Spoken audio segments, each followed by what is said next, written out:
आज आम कोरापुट विजु जनता दल तरफ चाषी पंजीकरण नहीं कि प्रतिवाद सभाटा होती आपण मैंने देखुं विभिन्न अंचल चाषी मैंने आसी जो मैंने एक्चुअली पंजीकरण कर जो रबी फसल एवं जो धानटा होती आमर 5000 ରୁ 6000 चाषी पंजीकरण कर किसी दिन तले मुझे गटपाड़ एरिया और बैपारीगुड़ा एरिया जाइए चाषी मान सहित आलोचना करी रियली से पाखे सार पहुँची पारुनी और चाषी मैंने पंजीकरण कर मुझे आसिक जिलापाल सहित कथा जिलापाल मत कहले सार आम पाखे एभेलेबुल अच्छी किंतु चाषी पाखे पहुँची पारुनी जदि सार एभेलेबुल अच्छी जाऊँगी कुआड़े एवं आउ गोटे कथा है आमर जो पीएम किसान सीएम किसान आपण मैंने समस्ते जानते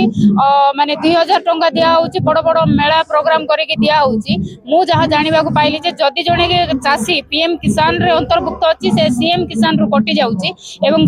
सीएम किसान रे जदि अंतर्भुक्त अच्छी पीएम किसान रु कटि जाउची किंतु सरकार तो से कहि नथिले सरकार कहिथिले प्रत्येक चाषी को देबा पाई से कहि नथिले कि पीएम किसान कथा कहि नथिले सीएम किसान कथा कहि नथिले एबारे जदि चाषी मानकर आज पंजीकरण हेई परबा नै 6000 ରୁ 7000 जो माने बळी जाइछन्ती से माने जदि पंजीकरण करि परबे नै गले आमे कोरापुट रो आरंभ करी भुवनेश्वर राजरास्ता पर्यंत जीवा पाई पछाइबु नै आज आपण माने देखुछन्ती 14 गोटी ब्लॉक रू समस्त चाषी माने आज एठी आसी उपस्थित अछन्ती। तो दुखदायक घटना कोरापुट जिल्ला रो खराटिया धान चाष पाई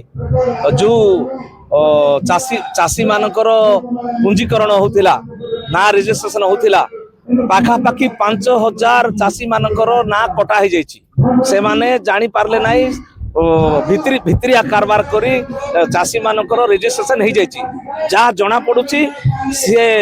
बीजेपी दलर किसी नेतृमंडली ये सब करी तांको लोक को ये सब